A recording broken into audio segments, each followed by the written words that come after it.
Hi guys, welcome back to the Brutally Honest podcast, and today I want to talk about the beauty of being numb. So, I'm a girl who has a lot going on in her inner world, in my head.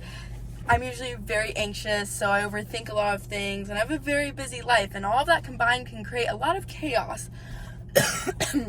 And recently, I've kind of just been able to calm down a lot more and come to terms with all the chaos in my world and in my head, and just mute all those thoughts. And it's kind of like being numb, but when they say numb, it's a bad thing usually, oh, I just feel numb, that's associated to being in a bad place and you don't want to deal with things. And I don't know what other word to use to explain what I am going through, but numb, where I'm just numb. I'm just not reactive like I used to be.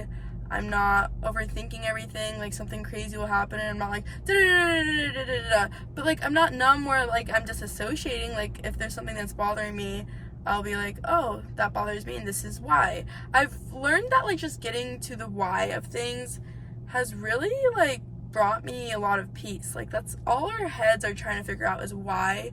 And there's a specific way that you can go about thinking that can actually help you instead of hurt you. Because in the past, when I would think through my problems, I would overthink my problem and I would think in the direction that doesn't get me anywhere, where I always just think about the bad, or I just think about how embarrassing the situation was, or how I regret something, or whatever the problem is.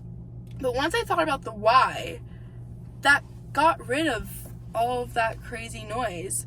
I used to have a problem where I get insecure about how I am around others and in social situations where I overtalk or I'm too enthusiastic and too out there, and I've been trying to work on that for a while, but the problem just seems to keep coming back to me. There will be moments where I have public situations with people and I think to how I could have gone about it better, or how I did the thing that I hate about myself again, where I overly talk, or that ongoing crazy, the ongoing cycle of insanity where I'm just constantly obsessing over this problem but never getting to a solution. So from talking to a lot of my friends about it, that's what I would do when I would get into this place of worrying about this issue I have. I would talk to people about it because I wasn't able to internalize it within myself. And that's what I learned, is how to internalize it with myself instead of going to other people. But one time I had a conversation with one of my friends, and he said he had a teaching that really helped him, where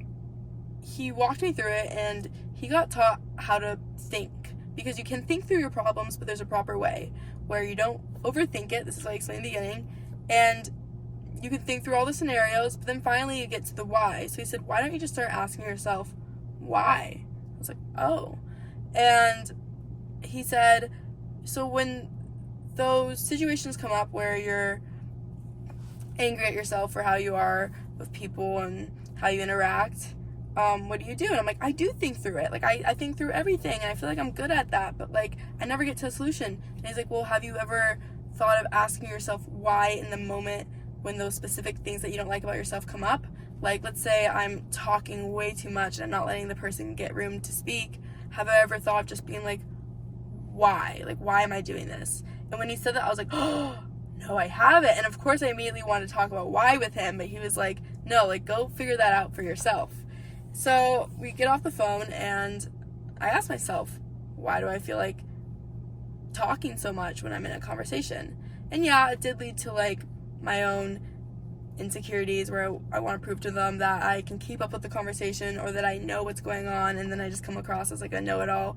But another thing I realized during that was I never really got to create a safe space within myself where I can digest information or digest my inner world, and instead the first thing I would do was just go to someone else and try to digest it with them. So that's why my friend was I want you to figure out the why on your own, I'm not going to talk you through this, because I always just go to people to talk me through my problems instead of looking within myself and figuring out my problems first and then talking to them. And that's why I can tend to talk too much, because I haven't digested what's going on in my inner world, and I'm trying to digest it with them, and then all this stuff is rushing to my head, and I feel I need to say everything because I'm figuring something out.